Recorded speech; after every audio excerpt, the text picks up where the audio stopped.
Here we are again. I am the Hearth Guy, as always, and this is my third video about matching up Fire Emblem villains into possible death battles. If you haven't seen those first two videos, I'd heavily suggest you do that to help out the channel and be more up to date on this specific series. But to keep this brief, no reusing characters is the hard rule, while things like trying to avoid characters used in death battle or reusing franchises are more guidelines to start with when it comes to looking for matchups. We've got a lot to get to, and we've been through here before, so let's just get into it now with our first matchup. And we're starting off with one of the best matchups I've come up with so far, if I do say so myself. Gangrel versus Loghain MacTeer from Dragon Age. Yes, I know, Dragon Age again, make your jokes. Born peasants who suffered under the rule and violence of unjust foreign rulers, the Orlesians for Loghain and Ylisse under Crom's father for Gangrel, despite heavy loss in their youths and a deep bitterness, they rose up to among the highest offices in their homelands. But when danger rears its head, either with the blight or the possibility of Walhart invading the continent, both turn to extreme measures and slowly lose themselves in the process. Whether it's Loghain becoming obsessed by the idea of the Orlesians invading, or Gangrel becoming mad with power, both forget what they first fought for until they're forcibly dragged down to earth by the heroes. Primarily a prince who they have hurt and have directly made lose loved ones.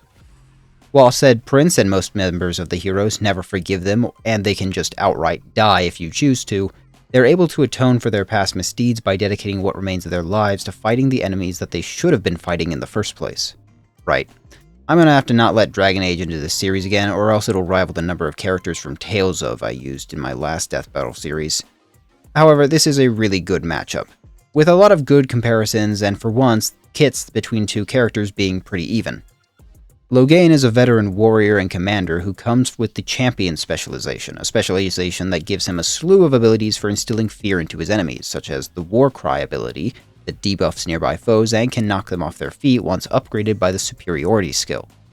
The Rally and Motivate skills are not as useful in a death battle as they buff allies, but that's not all he's got, as he has access to several regular warrior skills and subtrees of skills. He's primarily a sword and shield defender with skills like Powerful and Bravery giving passive bonuses to defense, critical chance, resistance, and more, while Threaten and Taunt draw aggro, which could be seen as useless, but depending on how you play with the natural cunning nature of these two characters, I can see these abilities being used to draw Gangrel's attention away from something Loghain may be planning. Loghain's initial armor set, the Hero of River Dane, grants bonuses to strength and willpower as well as some stamina regeneration, and his shield grants physical resistance. You could add a lot of the stuff that is optional, like giving him various specializations he technically can have, but that's more leaning into speculation, as well as giving him various different types of weapons and armor he can have access to as a companion. That one, though, is a little bit more plausible. What is also leading into speculation is to how to treat his ultimate fate, as the only way he survives the events of Origins is to become a Grey Warden, which gives him another decade of experience, save now as an elite monster hunter, involving regular fights with the likes of ogres and even at one point fighting the Archdemon, who we covered earlier in this series. So how does he stack to Gangrel? Well, like I said, it's actually kind of even. Gangrel has superior speed, and his ability to use his signature magical Levin sword exploits a magical weakness Loghain has, but in terms of raw showings of strength and endurance, Loghain's got him beat. Loghain has also beat him in the category of experience several times over. But he's also got access to swords up to rank A thanks to his Trickster class, which includes the Soothing Sword for passive regeneration, Killing Edge for increased critical hit chance, and the Armor Slayer to exploit heavily armored foes like Loghain, although Loghain has also been shown he can easily fight with lighter armor. Unfortunately, the staves Gangrel has access to are less impressive compared to prior games, so his class skills include innocuous things like Lock Touch and Movement +1, but also potentially very useful abilities like Lucky 7. No, wrong game. That improves the hit rate and evasiveness of Gangrel for up to 7 turns in-game, which would likely just translate to an early buff that'd wear off as time goes on. Meanwhile, the Acrobat skill lets him run on water. Or rather, it allows him to treat most terrain as normal flat plains, which lets him easily traverse things like spikes, lava, and water. All this results in a very fast but possibly squishy Trickster who'd be trying to outmaneuver and confuse Loghain throughout the fight. Loghain would try for a more traditional approach that would no doubt fail against Gangrel and push him to adapt, while Loghain's refusal to respond to his taunting and jabs would force Gangrel to get more serious and tactical. In the end, Loghain could abandon his armor once he realizes the liability, forcing him into a final stand against Gangrel, as the Mad King's own bag of tricks runs on empty, resulting in a last rushdown. Personally, I think Gangrel has the innately superior speed and varied arsenal to outdo Loghain's better endurance and experience, but this could very easily go either way. As a character piece, Gangrel and Loghain could grow to see the similarities between them, but the stark differences still led them in largely the same direction. One of these two blood-stained atoners could at last find the meaningful death they'd long sought out, and we could get a frankly down-to-earth fight that has great choreography potential and even the chance for strategy between the fighters. Great way to start the video.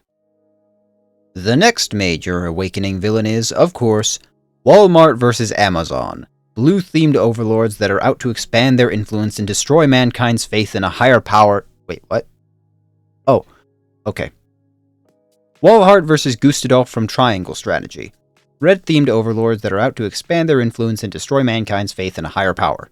More specifically, and more seriously, they're meritocratic dictators who begin a war of conquest to conquer a continent, all while spreading their beliefs in mankind's self-reliance and eventual victory over any form of godlike figures. In the end, the philosophical and literal threat they represent forces the main characters of their stories to challenge their ideals and prove their way is the right one. It's been a while since I talked Triangle Strategy in this series, and I only ever did so once, way back in the very first video where I put Marth up against Serenoa Wolfort. But Gustadolf's a bit of a different beast. Archduke of the northern nation of Esfrost, Gustadolf is a master of ice magic and the blade, usually entwined together. Gustadolf comes immune to most status effects and with a boosted resistance to ice-based magic, albeit with a weakness to fire, all while he shows the power to freely manipulate ice in a number of fashions, whether creating miniature blizzards, launching icy spears, or just outright controlling nearby ice to frostbite enemies who stand on it. Some of these attacks can inflict lower magic resistance or inflict silence effects as well. He's stood toe-to-toe with the mightiest in Norzelia, including Serenoa and the likes of Avlora, who could split the earth with her own powers, but he's always end up dead when he's actually fought against them. He's a leader first, a fighter second. Compare that to his opponent, Walhart, the conqueror of Valm, descendant of Alm the Saint King and Celica the Priestess Queen, a man who it is heavily suggested is too angry to die. In a one-on-one fight, Crom has admitted multiple times that Walhart is stronger than him, and it only took whole armies to bring the guy down, and they had to do it not once, not twice, but 3 times. He can join them all later, but even then, the only skill he has is Conquest, because he doesn't need any other skills. Conquest alone removes any weaknesses he'd have as an armored or cavalry unit, meaning he has no weakness to magic that Gustadolf could normally exploit. Pair that with him being able to use every axe, lance, and sword in the game, minus the ones that are exclusive to certain characters, some of which we've covered with Gangrel, and add his unique weapons such as Soul, which possesses the skill Soul within it, and Wolfberg, which is an axe as big as his horse, and you realize Walhart's not liable to lose here. Skills-wise, Gustadolf is more versatile, but so much of that versatility is meaningless compared to Walhart's greater examples of strength, speed, and endurance. Perhaps it's a nature of the games they come from, but Walhart is fighting against actual dragon people like Tiki, or guys like Crom who are surviving firestorms and coming out alive, while Gustadolf doesn't have to deal with that same kind of power. Maybe I'm wrong, but I determined something similar with Serenoa way back when. That's not even considering the possible skills Walhart would get if you gave him the skills he had as a boss. Gustadolf is probably going to lose this. More importantly to this, would be seeing Gustadolf and Walhart clash in their approaches and ideals. While Gustadolf schemes and plots, Walhart takes the path of a conqueror. I doubt he'd approve of Gustadolf fabricating a reason for a war rather than just declaring it outright. Walhart would turn a normal battle into a chance to school Gustadolf on all his weaknesses before showing him what a real conqueror looks like. On to the most consistently present antagonist in Fire Emblem Awakening, Aversa and her opponent, Albedo from Overlord. Villainesses with a deep, largely fabricated loyalty and a necromancer that use their innate gifts for their schemes, acting as lieutenants to their masters. Their character arcs, or lack thereof, go in opposite directions, where one remains firmly devoted and the other breaks free of her conditioning to find her own purpose. Overlord is an interesting setting to take a character from for Death Battle due to how closely it ties itself to D&D inspiration and mechanics, but as I have a very healthy love for Dungeons & Dragons and for Death Battle, let's see if we can't figure out how Albedo would function in a Death Battle before heading into Aversa. Ranked as with the highest physical and magical defense in Nazarick, which basically means in the whole world of Overlord, Albedo can further exploit this with her unique armor, Hermes Trismegistus.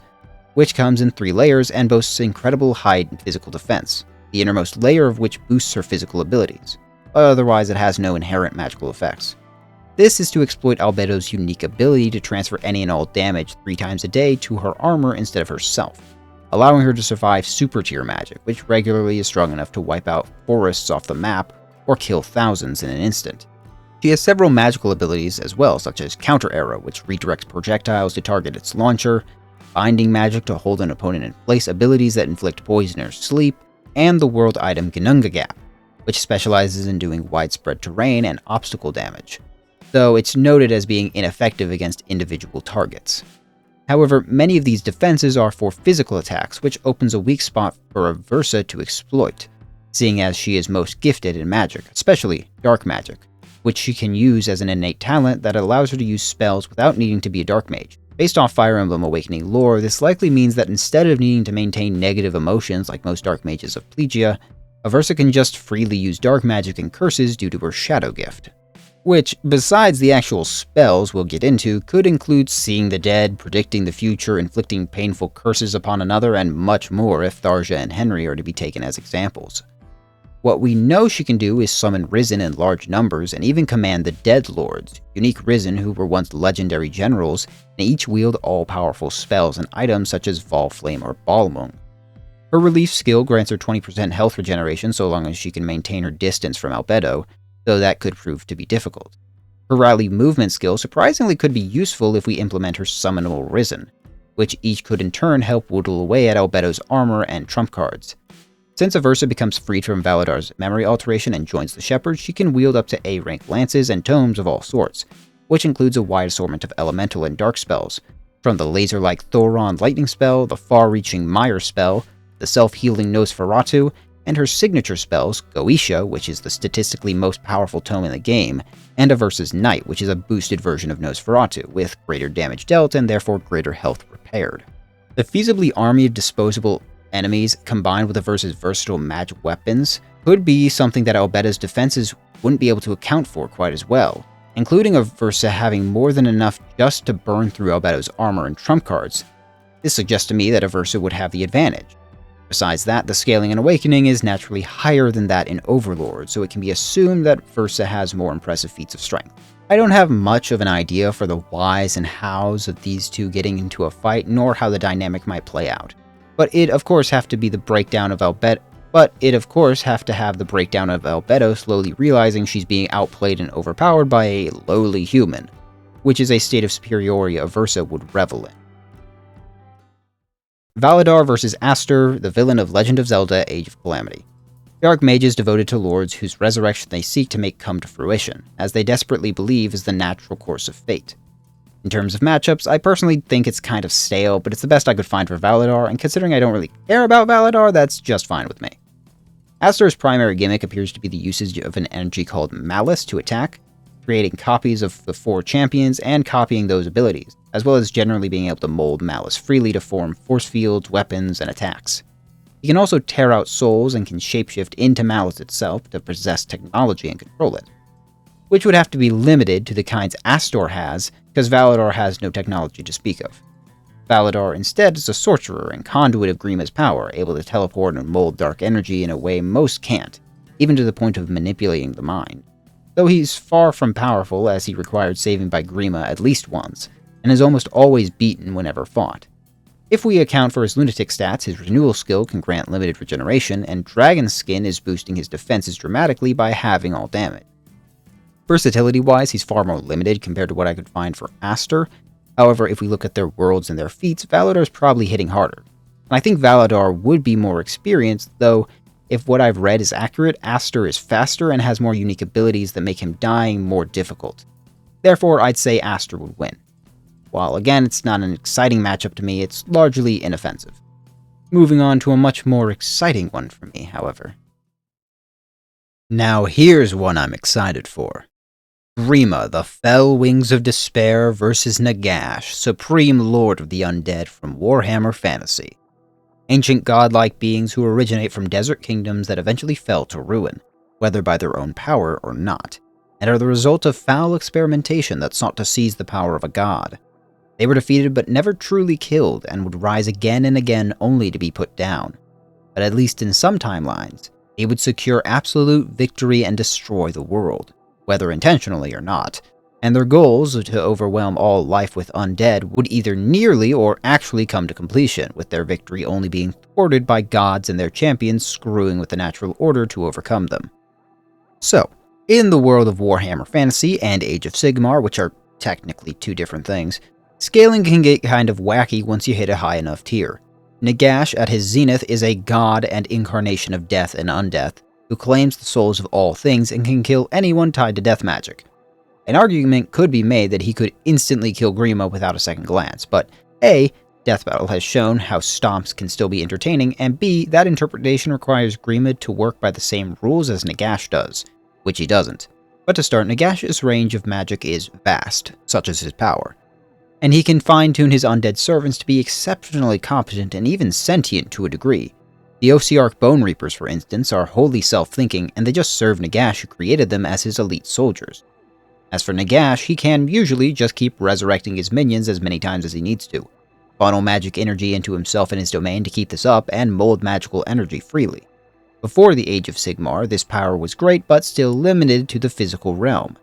After the end times, however, he was reborn as the god of the dead, and all these powers skyrocketed to divine levels.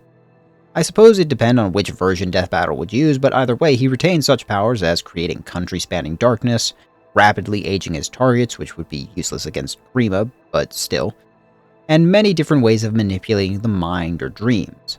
Whether it's controlling souls, regenerating and reviving himself, or passing between dimensions, Nagash has mastered most of the darker aspects of the material world, and as a god, even the spiritual one. So how does Grima compare? Well, if we're talking pre-god Nagash, then scaling I've seen suggests Nagash dies really fast, but post-god Nagash insta-wins. Either way, Grima's far from a slouch in many of these same arenas. As a creation of human and divine dragon blood, Grima is considered an equal and almost superior to Naga, the divine dragon whose own power is unable to kill him, which puts Grima above the likes of Duma, Medius, and most other villains we've covered so far. He controls the Risen, who are either one or multiple dead bodies bound to masks which Grima can command and summon at will in seemingly endless amounts, and some evidence suggests he can even summon them from one of, if not multiple of the futures he's already conquered. Because, yeah, unlike so many other villains, Grima wins, at least twice based off the DLC. He eviscerates the heroes of the world, kills the divine dragon Naga and her prophet Tiki, and kills an entire world with his horde. His mere presence drove his own creator to madness and death. His creation resulted in him being able to resurrect himself unless killed by Naga's power, which only puts him to sleep anyway, or by his own power, which, as you can imagine, required a few loopholes to actually work in the story. His soul, body, and dragon form exist seemingly as separate entities and therefore can act independently of each other, although a singular spirit unites them all. And he, like many others in Fire Emblem, now that I think about it, can regularly survive long periods with his soul damaged or even gone. He can create and trap others within pocket dimensions of darkness and even dip into one seemingly to avoid dying or to resurrect another, such as what he does for Valatar early on. He can whip up storms with his presence and feeds upon souls to power up, being able to strip them right out of the bodies of lesser mortals. He can teleport himself and others freely, even against the target's will, and is able to target the spirit directly, which of course would be a surefire kill move for most enemies. His Dragon Breath, Expiration, negates durability, and his Hawkeye skill ensures his attacks always hit their mark, meaning nothing short of altering causality can make his attacks miss, which Nagash could do, I think. Even so, his Anathema skill makes it harder to avoid his attacks regardless by lowering evasion of nearby enemies, and he can summon dark spikes from just about anywhere to attack from beneath his opponents. Protected by both the Aegis and Pavis skills and the Rightful God skill that boosts the activation rate of these skills, and then give him the Dragon Skin skill to half all damage anyway, and sometimes he can just outright ignore an attack sent his way. Add atop that an immunity to status effects, including instant death abilities, and he's making any attempt to kill him a hassle even for the God of the Dead. Then there's his Vessel, that being Robin. He just outright has the Ignis skill, that is a special attack that adds half his inactive attack stat whenever he's using either magic or physical damage to amplify said attack. And if you want to get really deep into it, this means Grima can do and would have any skill that Robin could possess, including the Rally Spectrum to boost his own Risen, or the wide range of spells and swords that Robin has access to, most of which we've covered, and many of which we really covered way back in the previous series. As the origin source of so much dark magic, we could also include pretty much all of what his servants Aversa and Valadar could accomplish, and perhaps even add things like curses. Most of that is probably small beans compared to Nagash, such as his power, but it's interesting to discuss either way.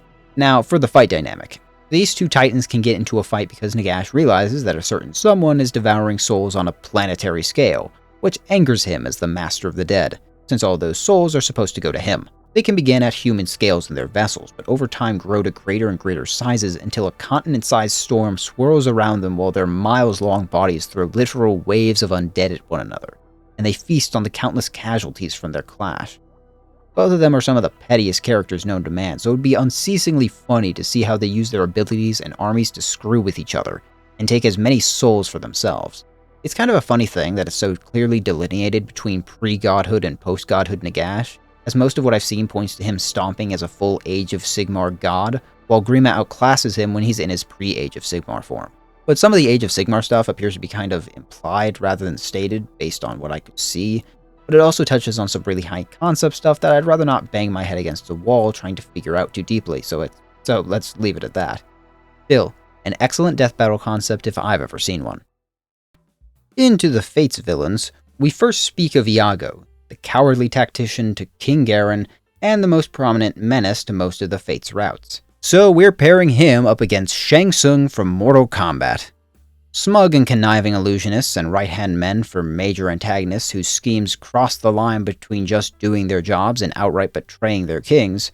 With potent and sometimes confusing magical powers, their traitorous tendencies tend to screw themselves over, and they wind up on the wrong side of the main characters almost all the time. Shang Tsung has appeared on Death Battle, but it's been since the second episode of the whole show, so it may as well not have happened. Shang Tsung mixes martial arts with his sorcery, which is largely centered on stealing the soul from his target to rejuvenate himself. Able to teleport himself and others forcibly, manifest various weapons out of the ether, and has some incredibly advanced shapeshifting, including copying the abilities and stats of someone he's familiar with, though to a lesser extent. I don't know which version of Shang Tsung they'd go with, since he's got like 3 or something, but they appear to be broadly the same. Across the board, he can manipulate fire or magma, perform telekinesis and manipulate souls and curses in some variety, so it's possible that compounding Shang Tsung's different versions together would be pretty seamless. For Iago, he's a unique sorcerer who can use staves to a far better degree than pretty much any other unit that should normally actually be able to use them. Now, he is normally equipped with the Gununga Gap spell, which has the highest hitting magic attack of any tome, with the downside of lowering his magic stat by half after said attack. For possibly less risky moves, he has Fimbulveter, a frost spell with limited ability to do double attacks, and the Excalibur spell, the sole S-rank tome which does extra damage to flyers and has a quicker attack rate, but debuffs defense and resistance afterwards. While all of Iago's tomes are double-edged, his staves are much more efficient. Freeze to hold Shang Tsung in place, Silence to disable his magical abilities, and Enfeeble to lower his stats for a period of 4 turns. Also, the Hexing Rod, which curses a target to have half their HP for the duration of the fight. While they all come with limits for the most part, all he has to do is hit Shang Tsung once with any one of them, and it can snowball against him, especially since the Staff Savant skill he possesses doesn't expend staff usages and increases their range dramatically, so he can be abusing those things to an absurd degree. Speaking of skills, his Malefic Aura and Heartseeker skills increase the amount of damage dealt to enemies nearby and lowers enemy avoidance rate respectively. Seal's strength doesn't do a ton of good since Shang Tsung is a heavy sorcerer, but in combination with Silence could work to weaken him. Vengeance gives him a boosted attack based off the health he's already lost. Good Fortune allows for limited regeneration, though it's largely luck-based. And finally, Savage Blow deals extra damage after every engagement, and though I'm unsure how that'd work in a death battle, it's something to consider. He's shown the ability to summon undead faceless as well as make illusions to make others appear as faceless, but I doubt that'd do much good for Shang Tsung, who can see and control souls. And Iago has the classic Fire Emblem villain free use teleport ability that means he can go and do about whatever he wants whenever the plot allows it. Dynamic-wise, it'd probably be pretty dull, as Iago's just a smarmy villain with little depth, and I have no real idea what Shang Tsung is like. And for similar reasons, I don't know who'd win. It'd be depending on the level of feats in Mortal Kombat and how Shang Tsung could react to Iago's stabs, but hey, it's more than Iago deserves anyway. Honestly, Garen was unreasonably hard to come up with any good matchups for that wasn't just Ganondorf because of similar names, even if it was stupid. Then I realized just the perfect antithesis to stand against Garen. The perfect warrior who could mirror and show how far he's fallen. King Garen versus Godfrey, the first Elden Lord of Elden Ring. Once great warrior kings who led their homelands as the embodiment of order, strength, and honor, now cast low by the whims of a godly figure. Made to abandon their families, one has their heart and body subsumed by a dark force, while the other fights on and maintains his dignity, even in death. Both can let go of their current forms and become more powerful, but where one loses all pretenses of humanity, the other fully embraces who he is to secure victory. The two are night and day where they are now, but the ways they fight at least would mesh rather well. Godfrey is a monstrous fighter with incredible examples of strength just from his fight alone, where he's tearing up the ground and sending shockwaves across the whole arena. He's comparable to the endgame Tarnished, which Death Battle could probably use to determine some numbers for his strength, but most importantly is his Beast Regent Siraj, who holds back his wild side, the warrior Hoarah, who is considered much stronger. Garen, on the other hand, is a far slower character, but is built to be like a human wall that hits like one too. Matched with the skills Draconic Hex to weaken an opponent and Dragon Skin to half incoming damage, and other ambient damage dealing abilities like Savage Blow. If he so chooses, he can also transform into a Shadow Dragon with the same skills and is shown to be able to overpower Birthright Corrin with an upgraded Yado, although he was defeated once more when the Yado was empowered further. If his true form is revealed, he appears as the Empty Vessel, a sludge monster that comes with the Regenerative Renewal skill and the skills Armored and Warding Blow, that lower physical and magical damage received respectively. He also gets Savage Blow. He also has access to Dragon Vein, magical hotspots that give a dragon-blooded person the power to alter the terrain into some extreme fashions. I imagine in terms of how powerful they are, you'd have to judge based off who they'd fought, that being Corrin and their army and the Tarnished, which would easily swing things in Godfrey's favor just because of how ludicrous the lore of Elden Ring is. And in another sense, nothing Garen has or could do is anything new that Godfrey hasn't dealt with before, except maybe the Dragon Veins, which, unless you're giving Garen like 20 of them, are not reliable enough as a win condition. I see a battle between these two as Godfrey seeing Garen as a weak-willed man undeserving of his crown, a crown he believes must be earned by strength. And Garen, warped by his current state in life, just cares about killing some upstart in his way. But as he fights, Garen is pushed to the edge, and his truly monstrous side is revealed, making Godfrey discard Siraj to become Hoarah once more and pummel Garen to the ground, allowing the man within to die as a warrior rather than a monster. For the first Elden Lord once again moves on to his next awaited foe. Finally, onto a matchup that is extremely hard to figure out. Anankos, the Silent Dragon versus Riven of 1,000 Voices from Destiny 2. Primordial dragons often treated or who outright are gods that scheme in the background. They're connected to an all-encompassing curse that has an entire kingdom in its clutches, the time loop of the Dreaming City, and the unspeakable curse of Vala. Tainted by some kind of madness, they have turned on anyone who would have once been an ally, and have even lost the loves of their lives and their children, leaving only a bitter drive to destroy what they themselves helped build. However, whether before or after their deaths, their own souls are called on to help others either right their wrongs or save the universe on a larger scale, redeeming some part of them before they return to oblivion. Riven would be one of the most complicated characters for Death Battle to use, but I think they could pull it off. Destiny lore is dense and convoluted, with a lot of high concepts like what it means to be paracausal, aka being able to bend cause and effects on a whim. However, while Riven has some amount of this, it's charged by the wishes of others and not herself, as to make a wish herself would result in her death. As an Ahamkara, or a wish dragon, Riven's powers are theoretically limited only by whoever she's granting the wish of, and this can even apply to those she's fighting, as other Ahamkara have been able to return from death again and again because those they're fighting don't want the battle to end. But this relies on being able to latch onto a person's latent desire, which could be hard for the maddened Anankos. Though speaking of Anankos, it's suggested he has some heavy ability to see the future or at least perceive across dimensions. And the first of those can't be exploited against Riven, as she has been able to circumvent even stronger precognition. But seeing across dimensions could be more useful due to Riven's ability to affect the lines between the physical and ascendant realms. In her Taken form, she can command and summon Taken, who are basically trans-dimensional space zombies which were turned inside out by ontological forces. Lovely. And these Taken act on her desires in a collective sense, and are hard to predict as they're paracausal in nature, though to a lesser degree than say an Ahamkara or a Guardian. She can alter the shapes of others, such as when she shrinks and traps Guardians inside the realm within her heart to prevent them from destroying it, the only way to kill her for good, and even control matter and energy down to the subatomic level, further being able to damage the spirit directly. And her visual and auditory illusions, while being able to be revealed by a clear surface, are hard to look through without knowing what you're dealing with. So how does Anankos, the Silent Dragon, fare? Honestly, not bad. He's got a lot of similar abilities, such as creating illusions and freely summoning the dead, but with amped up powers, just as he does for Aret, Sumeragi, and Makoto, all while they all retain their dragon blood, past memories, and even core parts of their emotions.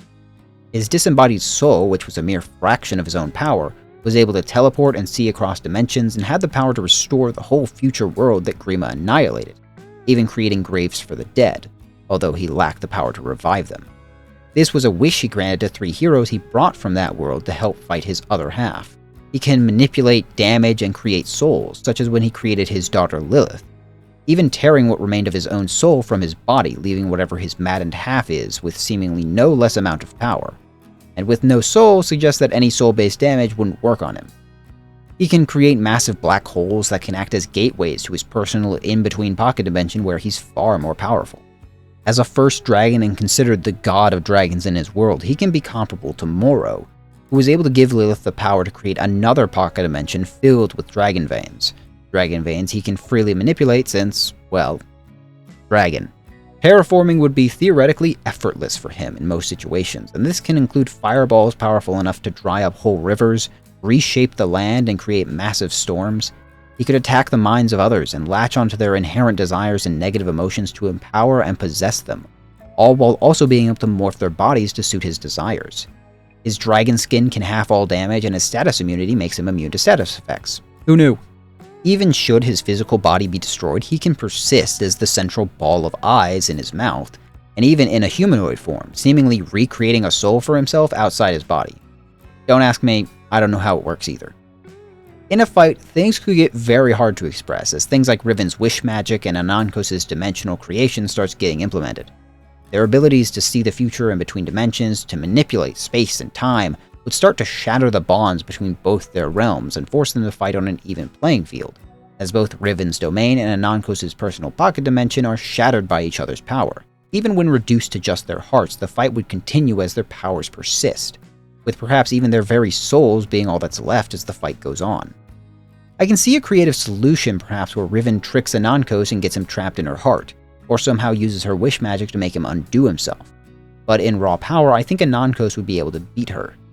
So it's just a question of whether Riven's tricks could outdo Anankos' raw power, and I don't have the math skills to determine that myself, but maybe someone in the comments below can figure it out. If so, I'd love the input. But with that, we're going to wrap up this part of the series. And it's been a pretty big upgrade in my own opinion. I have a lot of love for some of these matchups, and a few are now my go-to for those specific characters.